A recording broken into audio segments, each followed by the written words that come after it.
Right then, pull up a chair, grab a pint or a cup of tea if you're feeling proper.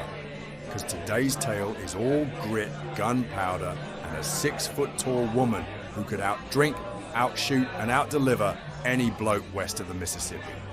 We're talking about none other than Stagecoach Mary Fields, the baddest mail carrier this side of the Rockies. You ever hear of someone so badass, the Wild West just shrugged and said, yeah, let her be. That's Mary Fields for you. Born into slavery, freed by war and fueled by bourbon, cigars, and an utter refusal to take any crap from anyone, she became the first black woman to deliver mail from the United States Postal Service. And she didn't just deliver it, she dominated it. So buckle in, folks. This ain't your grandma's postal worker, unless your grandma also packed a revolver and cussed out grown men in saloons. All right, we start in 1832, Tennessee. Mary Fields is born into slavery, already off to a grim start, yeah? She gets freed sometime during or after the Civil War. Records are spotty, cause shocker, history didn't keep meticulous notes on formerly enslaved black women. Go figure. Anyway, she does what a lot of newly freed folks did. Heads north and west, lands in Cascade, Montana. That's right, Mary chose Montana, where it's cold, wild, and filled with people just wild enough to accept someone like her, kind of. By the way, get this. Mary didn't start her mail job until she was about 63 years old. Most folks are thinking retirement. She's thinking, who do I gotta outpunch to get this job? So it's 1895. Mary marches into town like a force of nature and applies to be a star route mail carrier. That's basically the USPS on nightmare mode. No paved roads, no GPS, just snowstorms, wolves, and the occasional drunk cowboy trying to nick your cargo. Everyone's like, she can't do that job. She's a woman. And Mary's like, try me, darling. Spoiler, she does.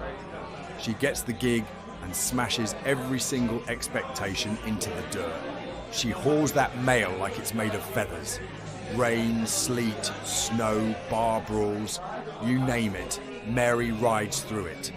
Armed to the teeth, by the way. Rifle in one hand, flask in the other, and a revolver under her coat, just in case someone thinks they're cheeky. People respected her, or feared her. Same difference in the Wild West. What if Mary Fields had been born 100 years later? Oh, she'd be rolling into Congress on a Harley, filing bills between cigar puffs. Or maybe heading up a postal union with a shotgun on her back and a no-nonsense sign on her desk. Imagine her in the civil rights movement. She'd have walked right up to segregation and kicked it in the teeth. Let's break it down, shall we? Moral clarity, off the charts. Mary wasn't out here robbing banks or settling scores. She delivered the mail, like a legend. Purpose. She didn't just want a job. She wanted to prove that anyone, regardless of skin or gender, could hold their own. Integrity. Mary never cut corners. She rode every mile herself, never missed a day, and didn't back down from any man, beast, or blizzard. This woman didn't follow rules. She rewrote them. Now here's the kicker. Mary becomes a community hero in Cascade. The kids loved her. Local businesses respected her. Even some politicians were like, let's not get on her bad side. After she retired, begrudgingly, folks still visited her like she was royalty. Gave her free meals. She even opened a laundry biz, although she got in trouble for punching a fellow worker who insulted her. Can't say he didn't deserve it. Mary's legacy became mythic, but she wasn't fiction. She was real. A breathing, chain-breaking, stereotype-smashing postal warrior. Let's weigh it. Was hiring Mary a bold decision by the USPS, or just a lucky break? Honestly, a bit of both. The dude who hired her saw what others didn't. Competence wrapped in muscle and moxie. She had no formal education, no connections, just raw will. The Postal Service, perhaps by accident, let in someone who would become iconic. And society? It lagged behind her the whole damn time. Mary didn't wait for equality. She forced it to ride shotgun. So, what do we learn from Mary Fields?